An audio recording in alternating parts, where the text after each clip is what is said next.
Hello,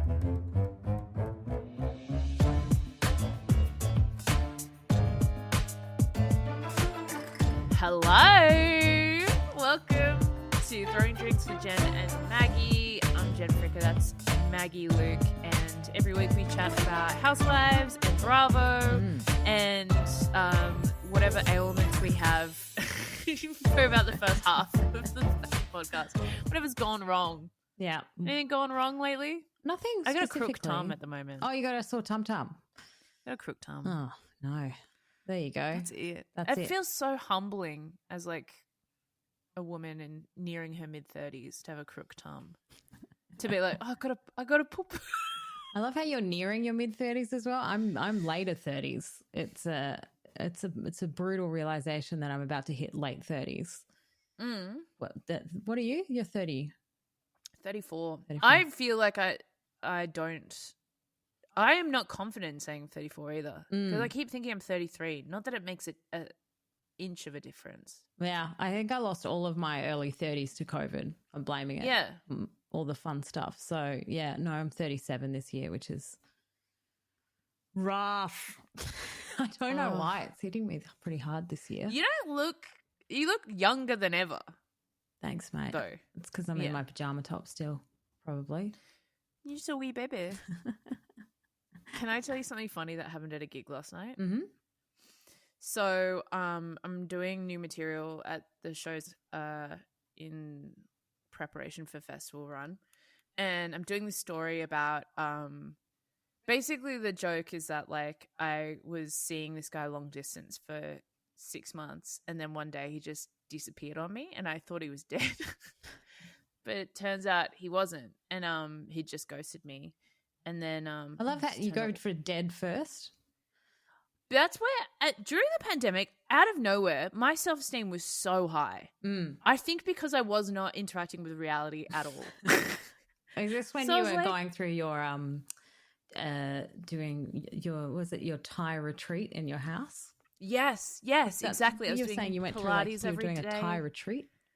Yeah, so basically I had constructed an artistic retreat for myself in my apartment alone, and I just decided I'd live my life like I was on some fancy health retreat in Thailand, but I was in my apartment in Sydney. And anyway, so this guy ghosted me. I thought he had died. He had not died. He had simply ghosted me.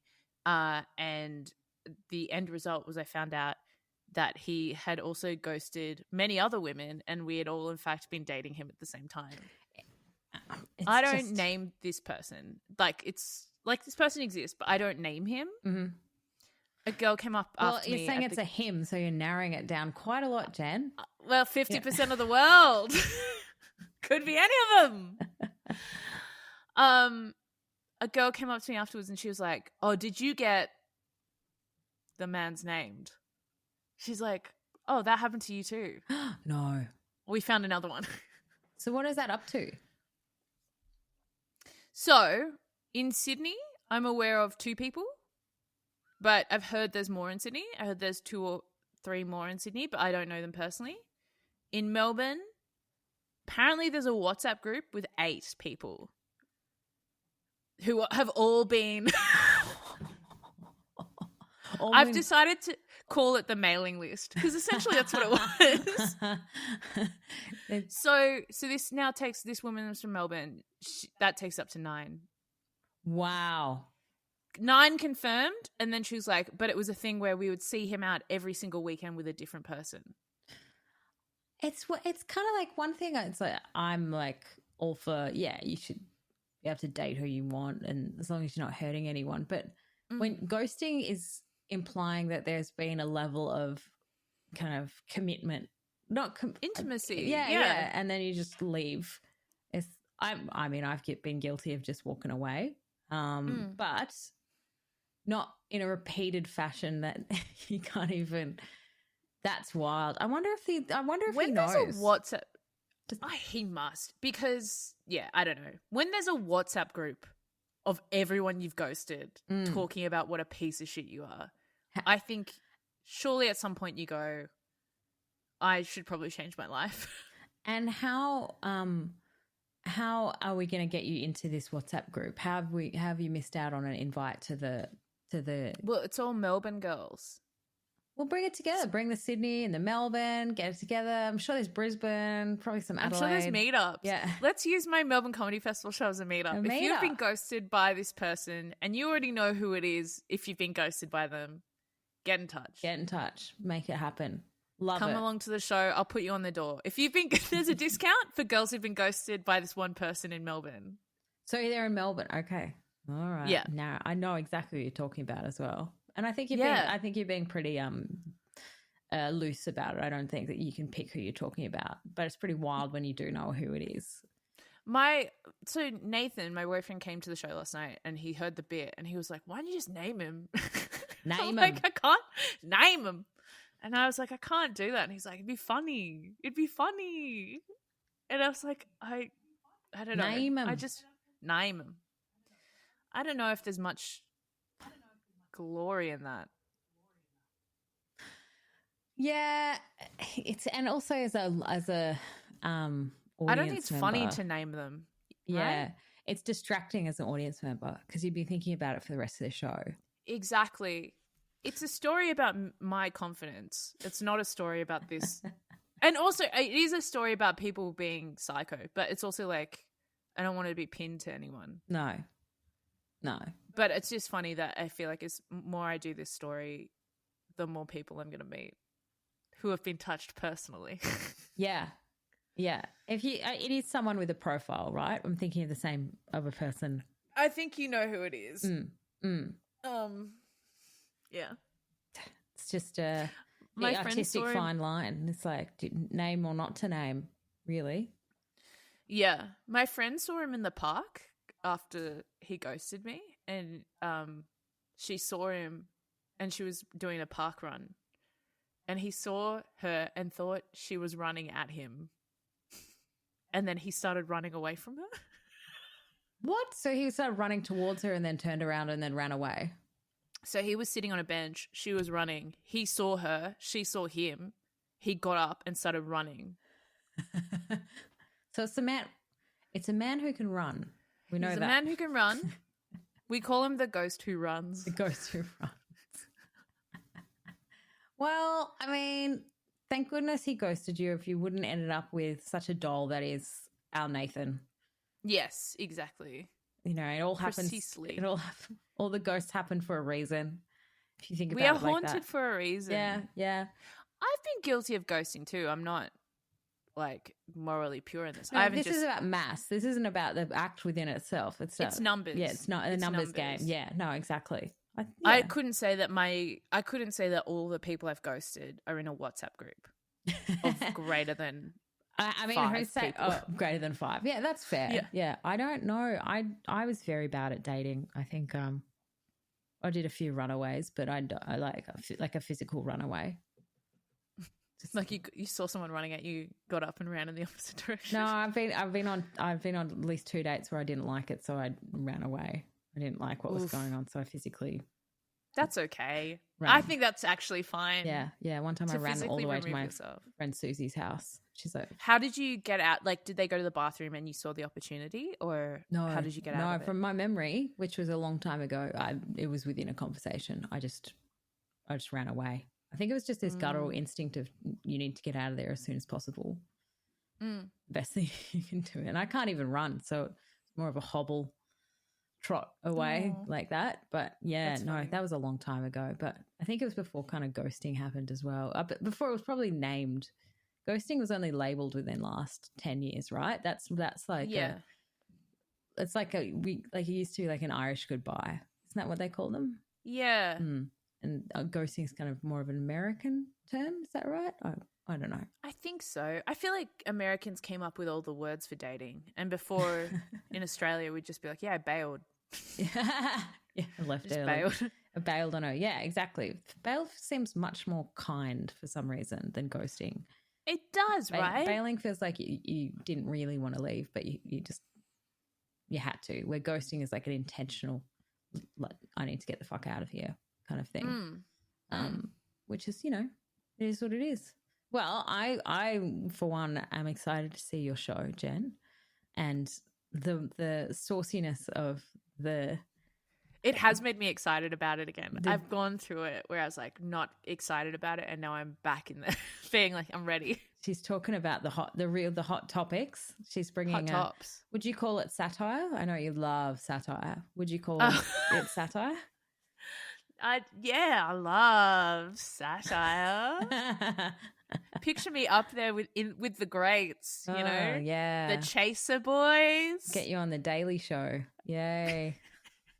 No, I don't know. I think this is a fun show. I did a real sad show last time I went to Melbourne, which is why it didn't go well. And now I think this is just a fun, silly Billy show. Oh, that's all good. I don't want to do sad shows anymore. I feel like also it's the climate at the moment is people are having a pretty rough time out there, and they're wanting to see comedy that makes them think but doesn't, isn't shocking. The big reveal and trying to say something about something. Exactly. I get really over that kind of shit. I mean, I think you have to say something.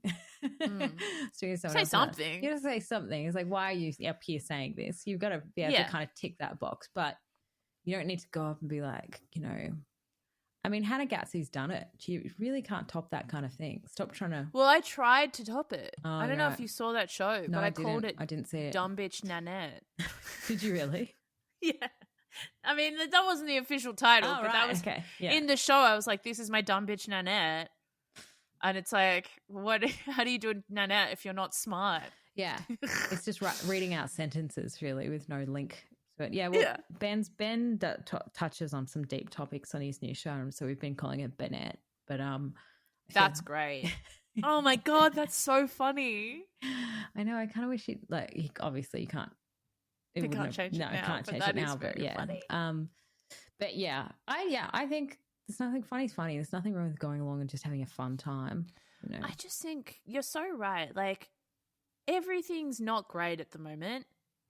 Also, I do think people forget that it is a privilege to ask people to spend money on a product you are making or like spend time with you for money. And while yes, I am leaving my home for a couple of weeks to like come and perform, it's still a privilege for people to like it's a privilege for me to expect people to pay money and give up a few hours of their life to come see me talk about men who have ghosted me. So I don't want to waste anyone's time. A few hours of their life? Jen, well, I'm counting in the show is 6 hours. No, I take into consideration travel time. That's a commitment. If you're in the tram in and out of the city, or you're trying to find parking, or you're sticking around after work in the city, I take all of this into consideration. That's part of it. Plus transport home. My show's pretty early. I feel like people don't think about it. No, that's true. It is. When you say it like that, you just projected it initially as that it might be one of those. My show's 8 hours. Yeah. Yeah. Like Cloud Street or something need a break in the middle, or Harry Potter Part 1 and Part 2.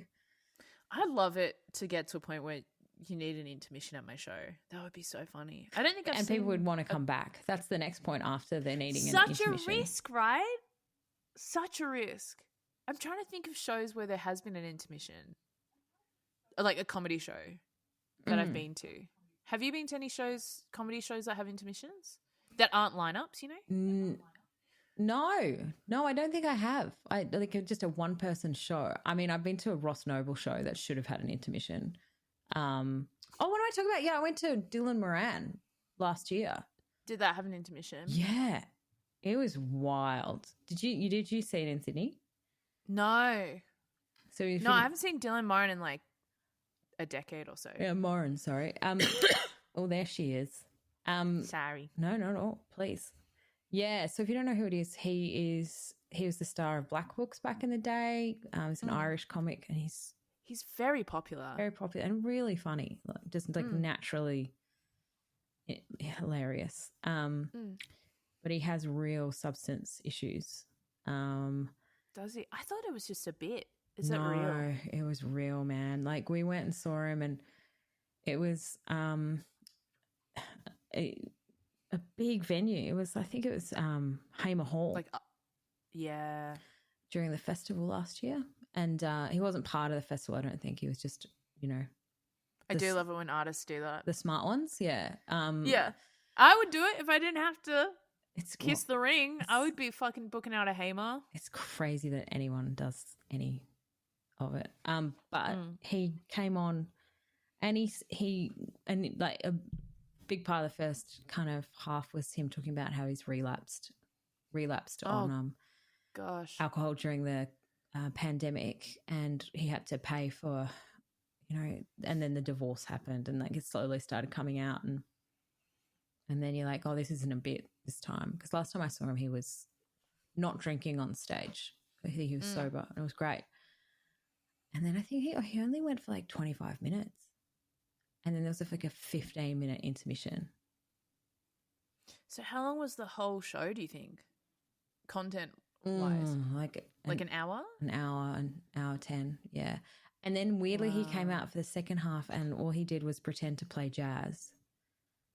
And like pretend to play jazz on like a keyboard and sing over the top. And it was just like he used up all these bits in the first 20 minutes. And you could tell the audience wanted to love him, you know, like it was like a sad thing. Everyone was like, oh, this fucking sucks because he's such a talent. But he's sad to see a hero kind of. Whoever's dragging him on that tour shouldn't be dragging him on that tour. You know, it felt like a really unhealthy situation. It's like the guy's just said that he's a relapsed alcoholic going through a divorce, or maybe he needs to pay for the divorce. I don't know, but So that did have an intermission. It was very strange. Everyone going outside, going, "Are we on an intermission for?" Like, is this an intermission, or is it like someone has said, "Okay, let's fucking take a break for a second and figure out what's going on"? Well, he wasn't drinking on stage. I don't think you're allowed to drink on stage. So I think the other thing was that he needed a drink. And so he had to go out the back. He needed a drink and a cigarette. So he had to go out the back. Like, all of this is allegedly, it's just what I saw as a viewer, audience member. But it did make me sad because Black Books is iconic. Like, it got me through grade 12, that show. I knew all the lines. I still do. Just such a well-written show. And I mean, we won't talk too much about the writer these days, but he was wonderful in it, and Bill Bailey's in it. It's just a good little sitcom. Yeah, it was sad. Bill Bailey does like long ass shows too, right? Like he does like 2.5 hour shows or something. I've never been to one. I hear they're really fun. I went like 15, 20 years ago or something. Like when I was a kid. Again, inspired off like Black Books or whatever. And I can't say I loved all of it, but I feel like international acts come out and because of the cost, they've got to charge like $55 or something for a ticket, and they're playing these big, like, let's say, what's Hamer Hall, like 1,800 seats or something? Yeah, it's huge, yeah. So they've got to like charge a lot of money, and so there is an obligation to at least do X amount of time. Yeah, or have a polished show. Yeah. I remember I saw Sarah Silverman do the Opera House, and she was using notes. It was in the concert hall. So the concert hall was like 2,500 or something. Yeah. She was doing notes. She was working in a show at the Opera House. Yeah. And I kind of, it's getting more common with like American comedians. I heard like, I think maybe Mulaney did that in Sydney. Like had notes out. And I'm like, people are paying $60 or something to see you. He didn't at the Opera House, and you're just working new material. He didn't when I had it in Sydney. In Melbourne. But he might have been doing it in Sydney trying to get, because he did some really good local jokes, which is rare. It's rare that you get some good, what is it? You know, I just got a fucking flight on Jetstar. Whoa! Yeah. I'd hate to live anywhere like that. It'd be like living in Geelong. Frankston. Oh yeah. That's yeah.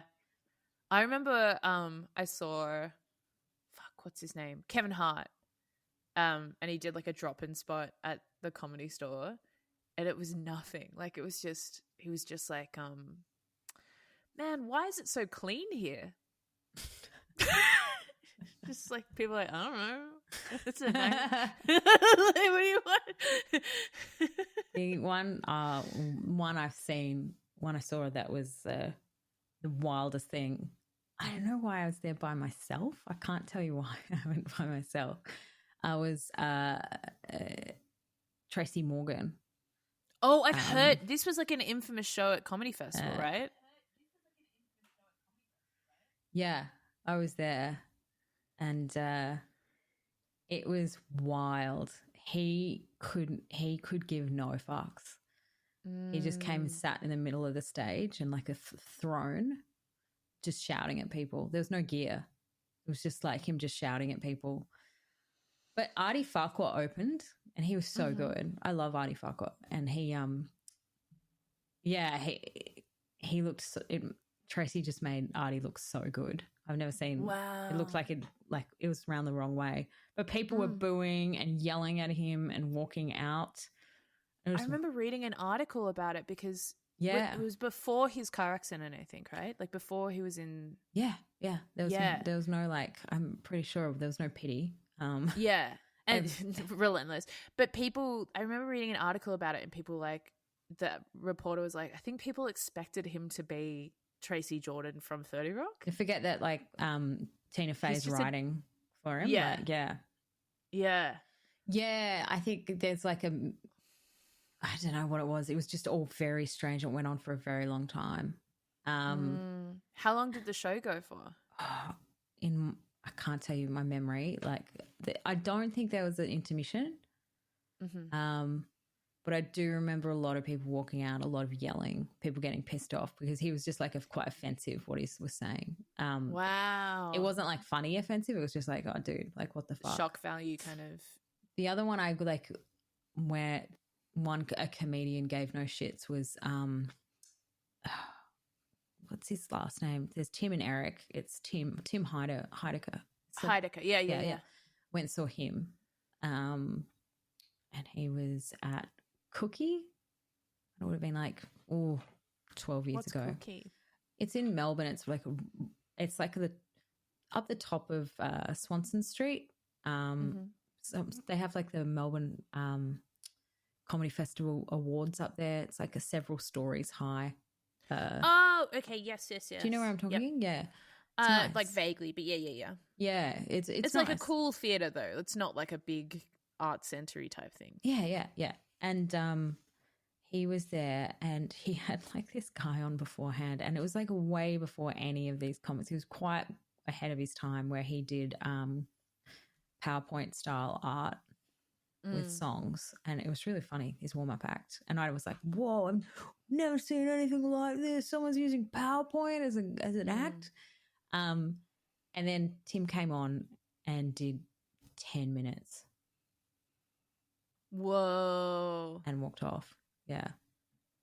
That's hectic. Was it like, did you feel like watching it, he thought it was not going well, so he only did 10 minutes? Or do you think there was only 10 minutes of material? I don't know.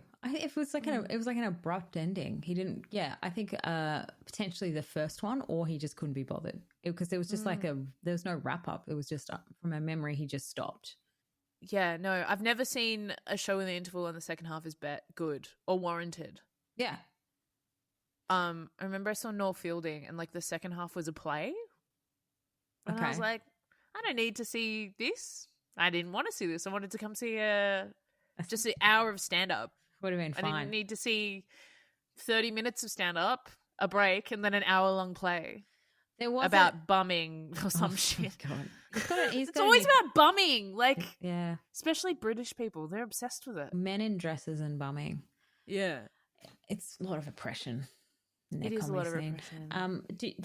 He's got a new TV show on Apple. I kind of want to see it. It's interesting that his profile is big enough to still warrant an Apple television series. Well, I guess because he does British Bake Off. Is that big in the US as well? Yeah, it's pretty big in the US. Oh. Well, it's like cult following in the US. Okay. So he's having like a bit of a renaissance. I think so, yeah. I think the Mighty Boosh has like come back around again with TikTok. I think people are getting to know him through that. I think he was on Taskmaster quite recently, I think. So he's having a bit of I was just like, oh, that's interesting because I saw an ad watching the Boris Becker documentary. Gosh, you have fun. You have so much fun, don't you? I know. It's an interesting one though. I recommend if you've got a good documentary, the Boris Becker one's pretty fascinating. One more one that I do remember had a intermission, and it wasn't Boris Becker documentary did because it was in 2 parts. Mm-hmm. So fuck you all, but this one was Steve Coogan. Oh, did you see Steve Which Coogan? show did you see? Oh, I could not tell you. It was when I was quite young. I went with my brother in Queensland. Was it him as Steve Coogan or was it him as It was characters. It's all characters. And a lot of the characters I don't think had made it to Australian airwaves. So it was good. It was fun to watch, but you didn't know the catchphrases and stuff like that. It was quite but the Alan Partridge, he ended up with singing that song I'm a cunt. Did you see it? Is that an Alan Partridge? No, it's about song? It's about himself. He'd written about himself. Oh. That he's a massive cunt and no one wants to work. So he did like a big musical number called I'm a Cunt. I feel like this is familiar. Maybe I did see this show. I reckon everyone saw it. It's in comedy or was going into comedy. The Alan Partridge bit was very good. But yeah, no, that was another one. That had an interval but it worked because it was like sketches and bit parts and stuff like that. I did see it, yeah.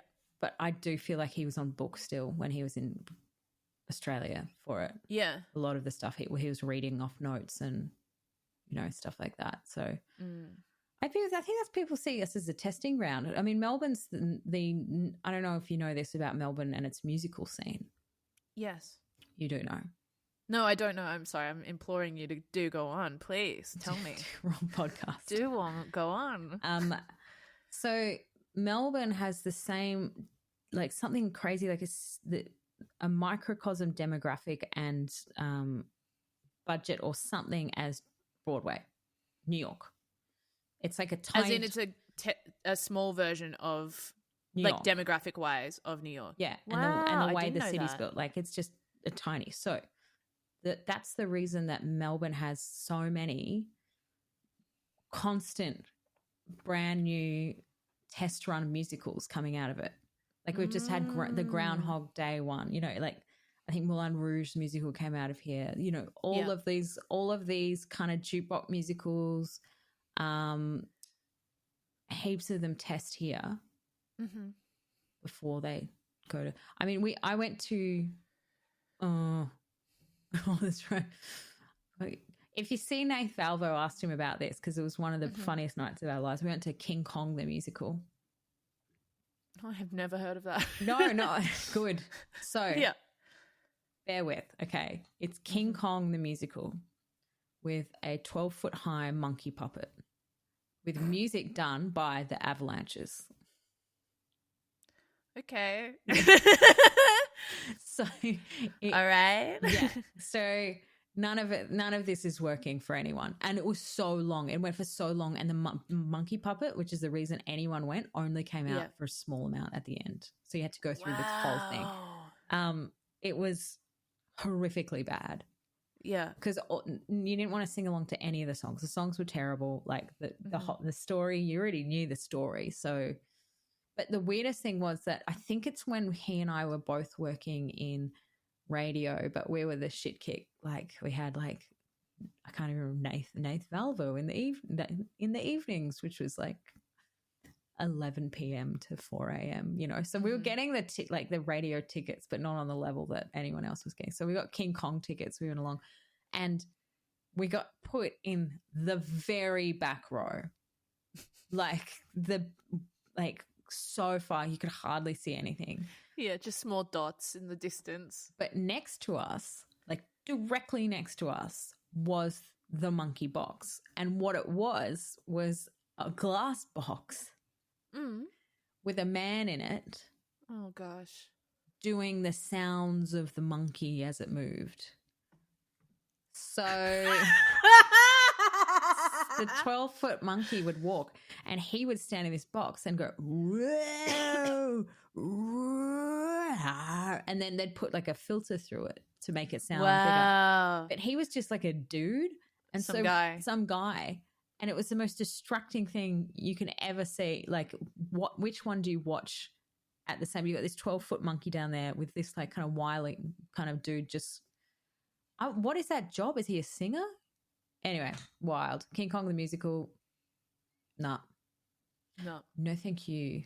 No, thank you. Was it Blaise Valvo? I might have gone with Jack Druce. They kind of have a similar vibe. Lanky. Like them both. Big fans of either. Anyway, yeah, it was one of those nights. I think it was Valvo. Yeah, definitely. It was that seems like a very days. Valvo thing to go along to, honestly. I think we might have gone to the movie with Jack Druce. I don't know why I said King Kong twice. Hang on, I got a message. Lucky you. I mean, I feel like there's a missed opportunity there where they could have had audience members like elect to be in the box every night, a different monkey voice, or like a celebrity. Like, I don't know if you've seen any they're missing out on a great publicity thing of someone having a go at the monkey box. Yeah. Like have you seen any of the clips from Gutenberg the musical? It's like a 2-man musical. It's on. Yeah. Every night they have like a celebrity producer come out, and so you never know who's going to come out. That could be the celebrity monkey person. Celebrity monkey voice. Oh my god, it was Angela Bishop. We don't have any celebrities in Australia. It'd be Rob Mills is who it'd be. Dancing with the Stars is now just called just dancing with other people. It's just not even stars anymore when you look at who they are. You know, have you looked on the cast list of these things? Let's have a look. I don't think it's the producer's fault. It's just we've got no celebrities. Hang on, we talked about this last week because we were saying, would you do it? Yeah. Because then they have Dancing with the Stars All Stars. But it's like, isn't that what their show is? Yeah. I don't know, man. I think we should talk about Dancing with the Stars at least every episode. Speaking of every episode, maybe we should go into a bit of Bravo chat. Should we do VPR first and then round off with Beverly Hills? Sure. All right. Thoughts. So I wrote down some notes. The internet currently is awash with reactions to Joe, Schwartz's kind of sort of not girlfriend. We finally meet her.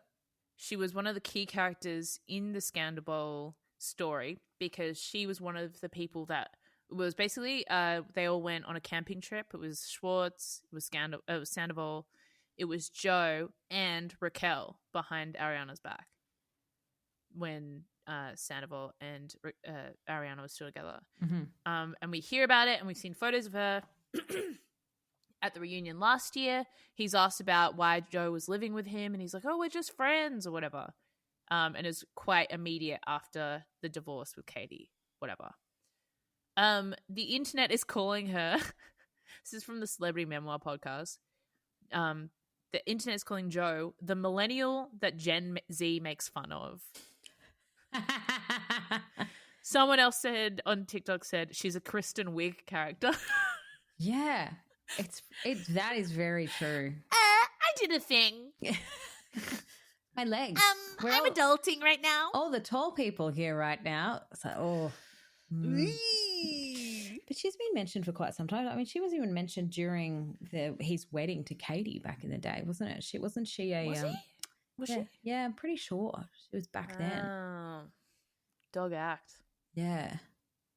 I love how she was like, oh, the spark's still there.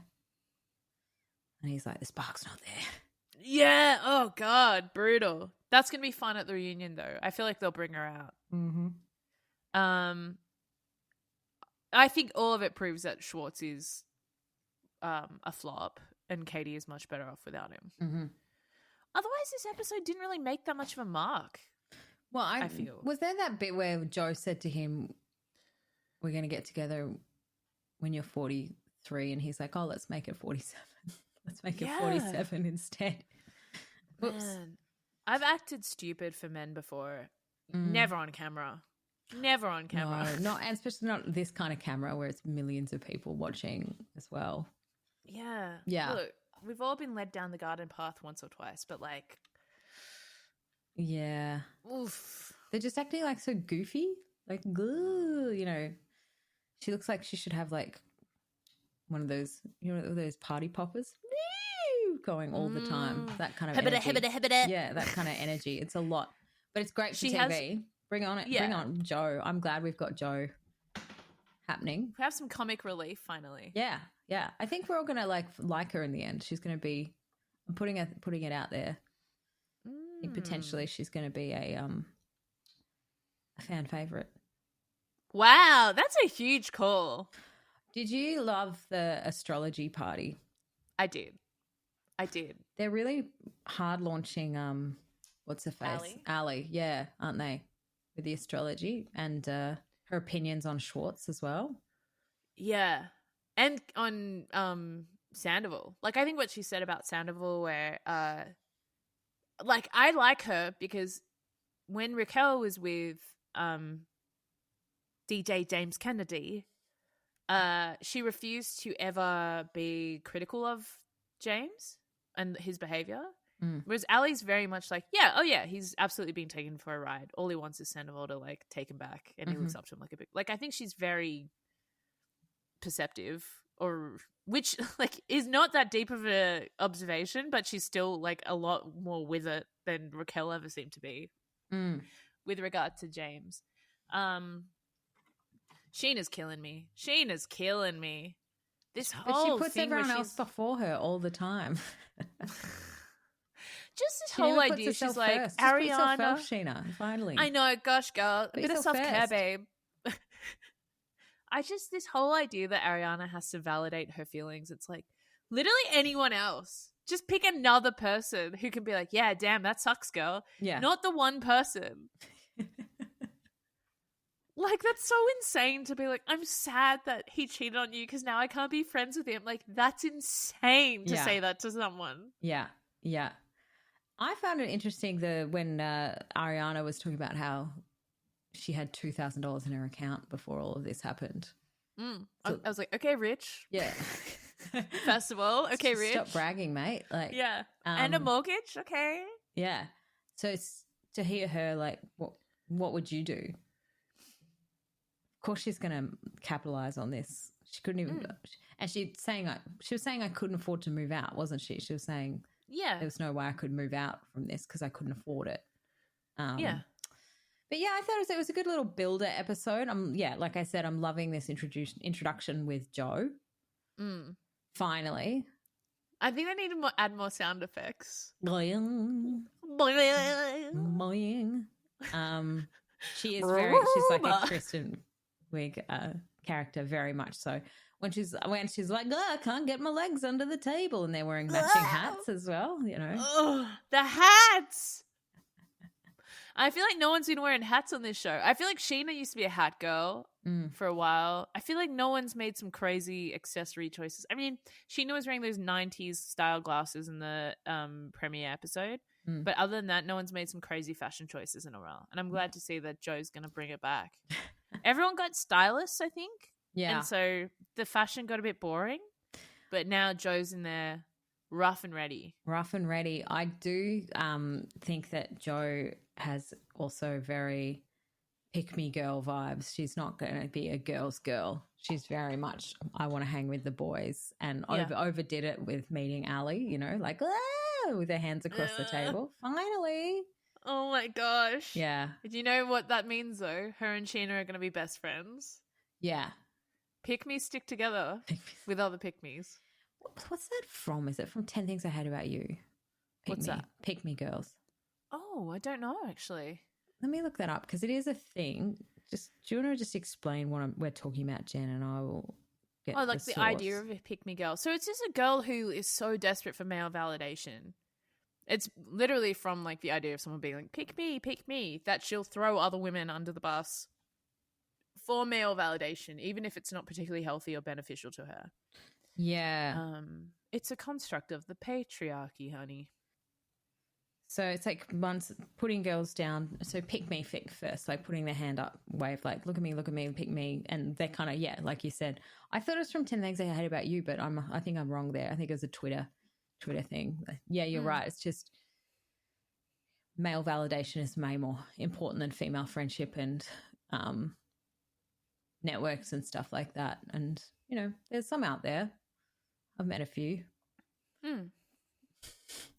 I'm like a reformed pick-me, I would say. Okay. I think when I was younger.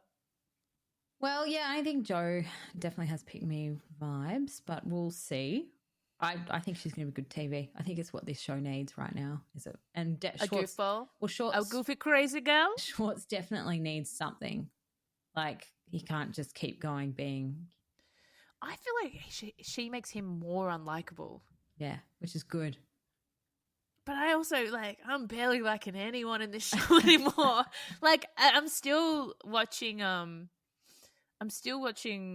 Vanderpump Rules from the beginning. I'm up to the beginning of season 8 now. So last season of Stacy and Beau, last season of Chris and Dodie. Raquel's beginning to integrate more into the show. And a lot of people say 8, 9 are not worth watching. No. And just go from 7 to 10. So far I'm agreeing. But like I feel like this season so far it's just random people enclosed in various bars around LA. It doesn't feel like there's anything binding them together. No. Except their desire for their small businesses to take off. Yeah. But I think I sent this to you.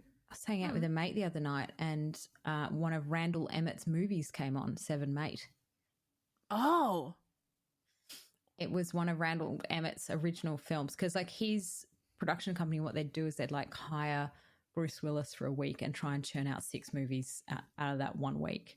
And it was fascinating to watch. Basically, Bruce Willis didn't leave one room for the entire film and wasn't actually acting with anyone. It was just obviously the lines getting fed to him, right?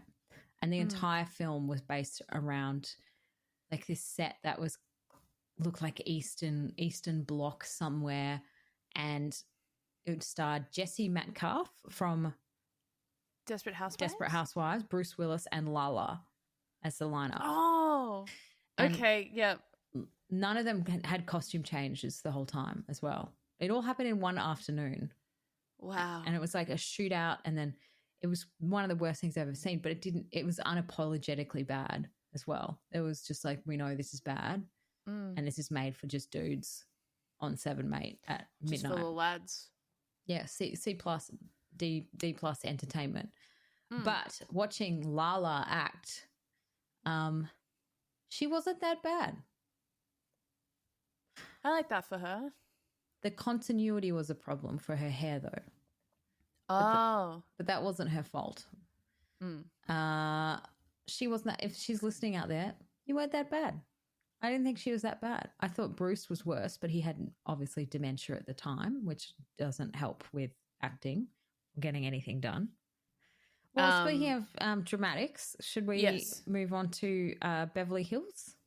Yeah. Part 3 of the reunion. A lot building up to this one. I feel like they were really pushing it, being like, we're finally going to find out where Kyle and Mauricio are at. We're finally going to find out if Kyle's with Morgan. We're finally going to have the showdown between Kathy and Sutton, and nothing. Biggest flop ever. Biggest flop I've ever seen.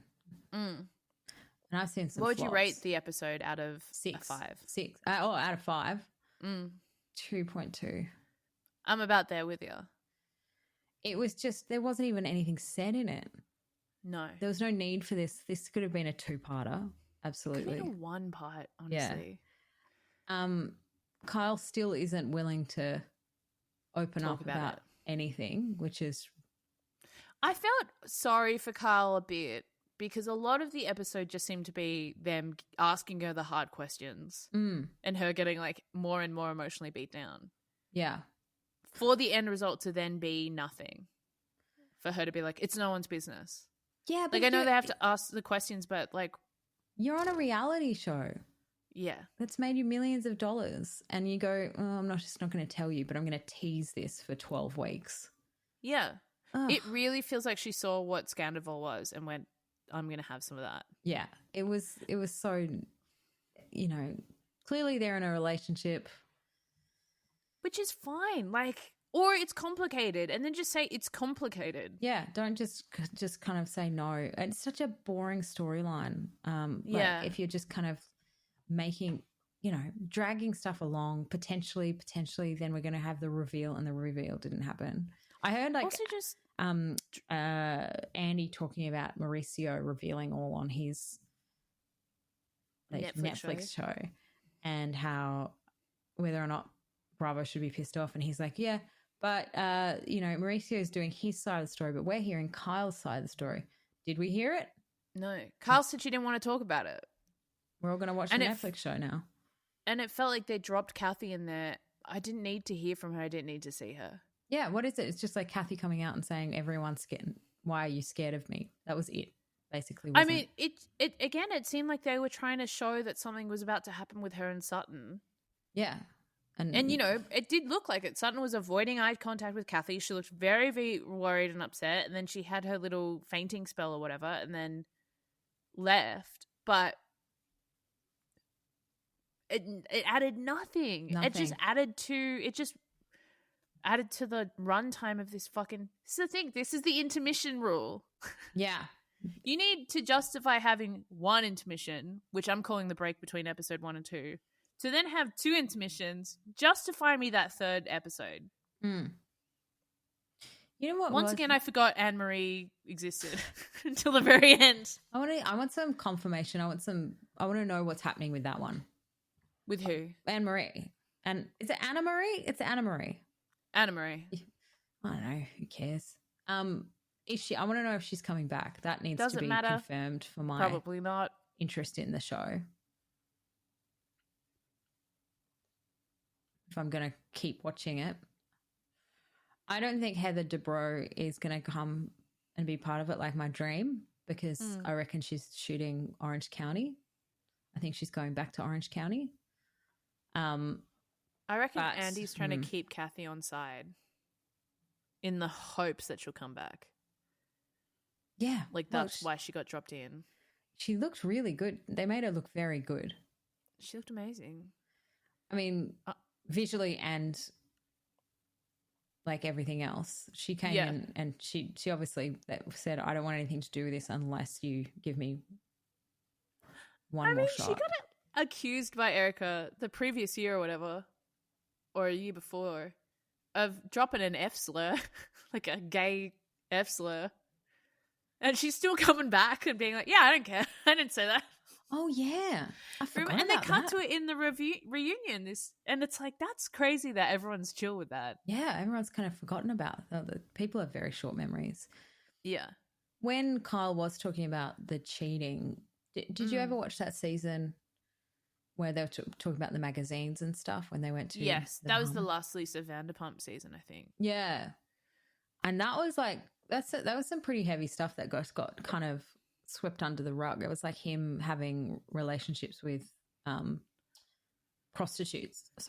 sex workers, going to brothels and stuff, wasn't it? It was like pretty heavy. It wasn't just having a fling. So, and I can see what Kyle was talking about, where she was like, it was just a build up over time of stuff that was never resolved.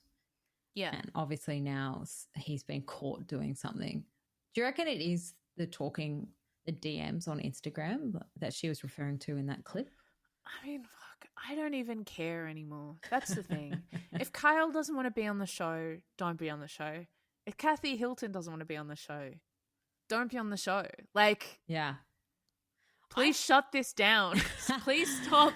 This horse is dead, you know? Like, the horse is dead. I agree. I think it's the shake up the show could need is getting rid of potentially Kyle being put on pause. Yeah. I just like that flashback to when were they in like Barbados or something somewhere, and it was the last VP, it was the last Vanderpump season where, allegedly. Lisa No, she came back for that was the dog season was her last season.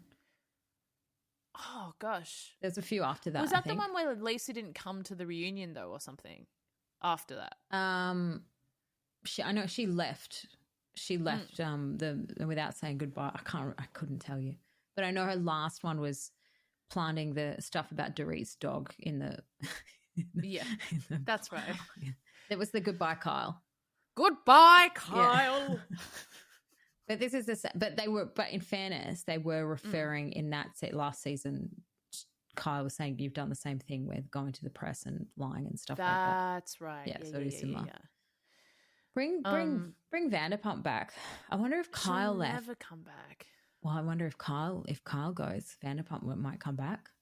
Maybe. Do you reckon Lisa Rinna would come back? Probably not. Probably not. I feel like she didn't have the issue with Kyle, wasn't it? She had the issue with Vanderpump. She had the and issue Kathy. with Vanderpump. She had the issue with Kathy. That's right, because it turned into her and Erica kind of siloed off. And remember they had that kind of scene at the dinner party where Lisa was like, and if that happened, this would happen. And Erica could be like, so true. And she'd be like, and then, of course, you're accusing me of this. And Erica could be like, yes, well, that makes sense to me. And they were just like kind of going off on this like two-hander in front of everyone. I mean, I'd love to see Rinna. I do miss Rinna. She was good TV. She'll definitely come back. I want to see Eileen. Bring back Eileen. Eileen, yes, but please, can we do her hair? Like, just let me do her hair. The streaks, I can't handle the streaks right now. I kind of love it. Did you? I love a really hard streak. Yeah, it's a lot. Really brutal foil through the hair. Absolutely no blending. No blending. It's done really quickly before, like probably a scene like at work. One of the hairdressers don't you think she's just getting it done at? At work, at the studio, at the studios, yeah. I was like in whole. I think I wonder about Crystal if they'll bring her back. She obviously brought something more than she usually does, but I don't. Or was it enough?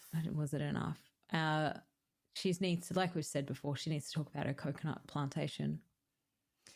Yeah, give me the storyline of Crystal being a cool girl boss.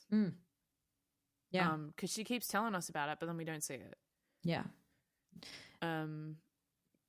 Yeah. I feel like they underutilized Garcelle this season as well. Yeah. I feel like Garcelle had a lot to say about everyone else, but didn't really have much to say about her own stuff. Maybe there was too many people. That's true. Because it dilutes a lot of stuff. But on the flip side, don't you feel like Potomac's lost a lot of energy because it's so small? Like I feel like Potomac's only 5 people or whatever. Yeah. I don't feel like it's enough to sustain it either. Gee, I think Andy... Oh, do you think Dorit's coming back? Because it felt like Andy was just way over Dorit. The yawning at her. Yeah. Do you think it was a bit, or do you think genuinely he was tired? I think he was genuinely tired. I think that last one was a bit. I think he was teasing her with the wrap-up. But I think he was genuinely tired. And she does... I think what we're hearing is just... It's probably like 6% of what the actual response is. It probably just goes for ages. The edit on these episodes has been rough, can I say? Yeah. Nonsensical in places. Yeah. I think we talked about it last week, but this I don't know. It just feels clunky. Yeah, and the continuity of Dorit's outfit and hair in the whole thing is all just a bit off.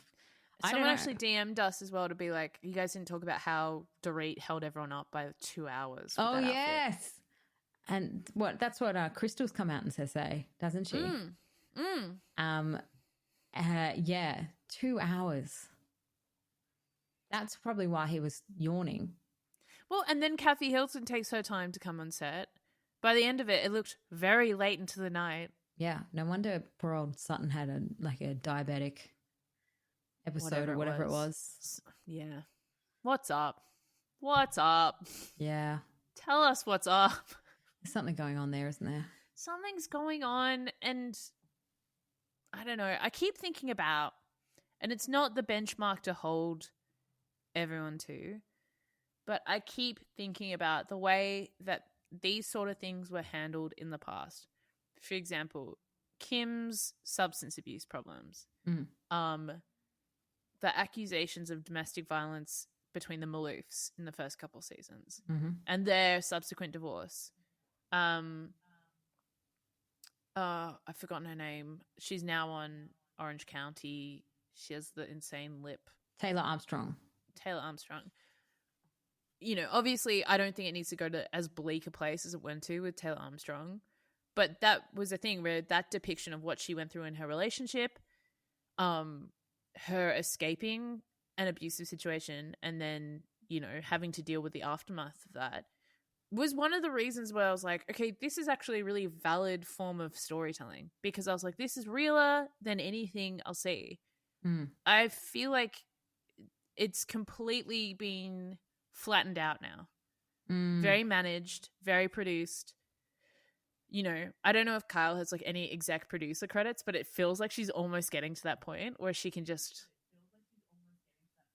have something scrubbed if she wants it. And I just feel like I don't feel any humanity from these people anymore. I feel like it's a parasitic relationship or something. I don't know. Yeah. You wanting, where's the real?